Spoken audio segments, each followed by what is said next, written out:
Os viticultores da comarca do Salnés están a piques de recoller os froitos do traballo desta campaña. Ademais, de xeito literal, o arranque da vendima é cuestión de días despois de que as altas temperaturas das últimas semanas aceleraran a maduración. Ao final chegou o anticiclón, estamos tendo estas últimas 2 semanas por un tempo seco e soleado, isto está nos axudando a que a curva de maduración que parecía esas semanas que se ralentizaba, esta semana pois volveu a dar un empuxón e a previsión para a seguinte semana estando ata boa. A denominación de orixe Rías Baixas calcula que esta campaña recolleranse uns 36,6 millóns de kilos de uva. A subzona con máis produción é a comarca do Salnés. Adegas como Martín Kodak xa se preparan para a vendima. Aquí no Salnés xestionamos de xeito directo 35 hectáreas.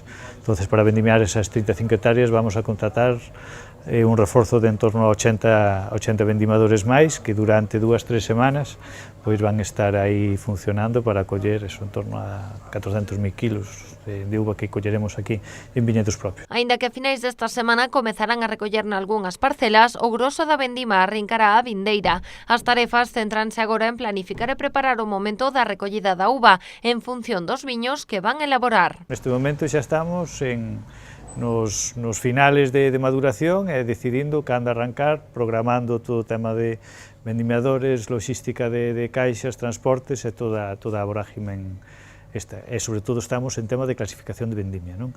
En Envero fixemos un vuelo onde tomamos a imagen de todos os viñedos, entonces con esa imagen neste momento está interpretando para poder asociar e agrupar as 3.500 parcelas que temos distintas en lotes son máis ou menos homoxéneos. A colleita deste 2019 será un pouco máis escasa que a do ano pasado. Os 36,6 millóns de kilos de uva calculados polo Consello Regulador supoñen un 5,2% menos que o recollido na campaña anterior. Con ese volume elaboraránse ao redor de 24,5 millóns de litros de viño Rías Baixas.